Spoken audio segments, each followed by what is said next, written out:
হয়েছেন, তিনি বলবেন। সঞ্জীব চক্রবর্তী একটু মঞ্চে আসুন ঠাকুরমশাই।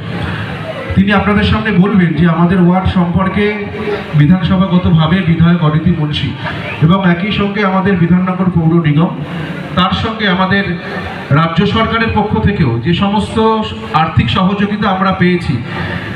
এই অমল একবার মঞ্চে আসো। যে সহযোগিতাগুলো আমরা পেয়েছি বিগত দিনে, যে কাজগুলো আপনারা দেখছেন, সেগুলো আমাদের সম্মানীয় দেবরাজ চক্রবর্তী মহাশয়ের সহযোগিতায় আমরা এই কাজগুলো করতে পেরেছি। কাজ এখনো চলছে, কাজ শেষ হয়ে যায়নি, তবে আরও কিছু কাজ আমাদের বাকি আছে। আমাদের দাবি দাওয়া তার কাছে এখন অনেক। যত দিন যাচ্ছে আমরা একটু একটু করে যদিও এগোচ্ছি, কিন্তু তারপরেও বেশ কিছু গুরুত্বপূর্ণ কাজ আপনারা দেখবেন। আমরা ধন্যবাদ জানিয়েছি যে আমাদের 3টি পাম্প হাউস নির্মাণ হয়েছে আমাদের এখানে। মাননীয় মুখ্যমন্ত্রী মমতা বন্দ্যোপাধ্যায় যে প্রতিটি বাড়িতে পানীয় জল পৌঁছে দেওয়ার প্রতিশ্রুতি দিয়েছেন, আমাদের এখানেও 3টে পাম্প হাউস তৈরি হচ্ছে।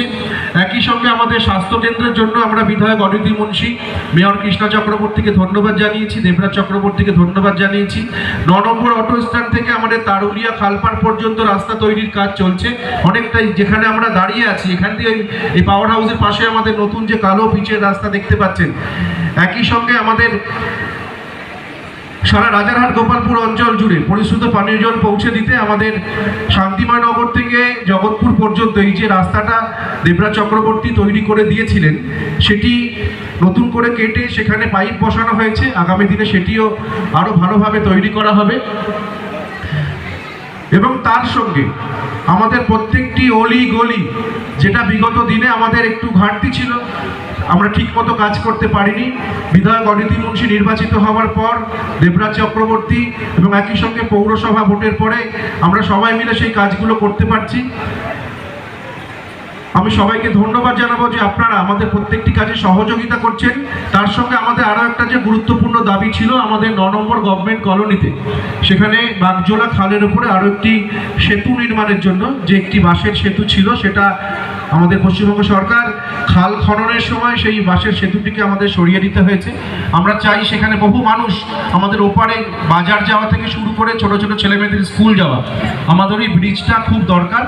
তো সেটা নিয়েও দেবরাজ চক্রবর্তী মহাশয় বলবেন কতটা কাজ এগোনো গেছে। আমি এবারে অনুরোধ করব আমাদের সম্মানীয়